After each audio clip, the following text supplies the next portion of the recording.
এত রান শাহিন আফ্রিদির মাথায় হাত এবং রিশাদ হোসেনকে যা বললো দেখেন, প্রথমত প্রতিদিন আপনার একই লেভেলে দৌড়াবে না, কিন্তু আমার কাছে সব থেকে যে জিনিসটা খারাপ লাগছে, প্রথম ওভার রিশাদ 10 রান দেওয়ার পরে আপনি কিভাবে আবার ডারেল মিচেল রে আনেন ভাই, এখানে ক্যাপ্টেন্সির একটু সমস্যা রয়েছে।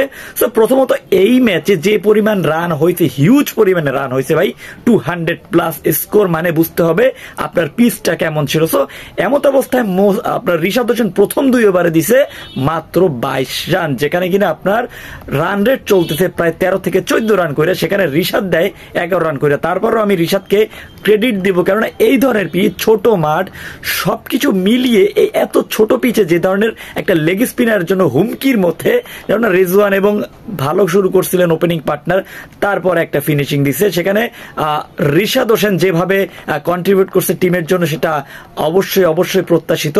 এবং সবকিছু মিলিয়ে আমার কাছে একটা জিনিস ভালো লাগছে শাহিন আফ্রিদির, সেটা হচ্ছে ধারাভাষ্যকাররা তিনি বলছিলেন যে ভাই আপনার যেহেতু লাস্ট 2-1 ইয়ার্সে যেহেতু রাশিদ খান ছিল না, সেক্ষেত্রে আপনার ব্যাকআপ কে আছে। সো ব্যাকআপ হিসেবে রিশাদ হোসেনকে ডাইরেক্ট ক্লিয়ার করে দিচ্ছে ভাই আমাদের রাশিদ নাই, সমস্যা নাই, Rishad is still available. So আপনাকে বুঝতে হবে রিশাদের গুরুত্বটা কতটুকু। সো এটা একমাত্র লাহোর কালান্ডার্স বুঝে।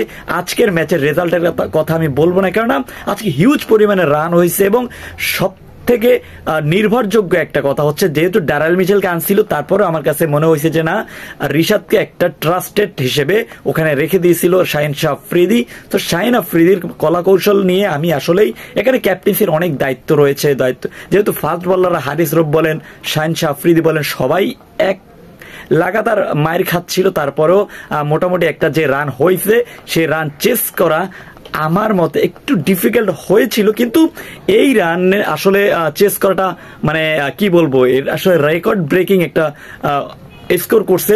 সো যাই হোক, এখানে কিছু করার নাই, রিশাদ হোসেন যা করছে 4 ওভার কত দিচ্ছে সেটা তো আপনারা সবাই দেখছেন।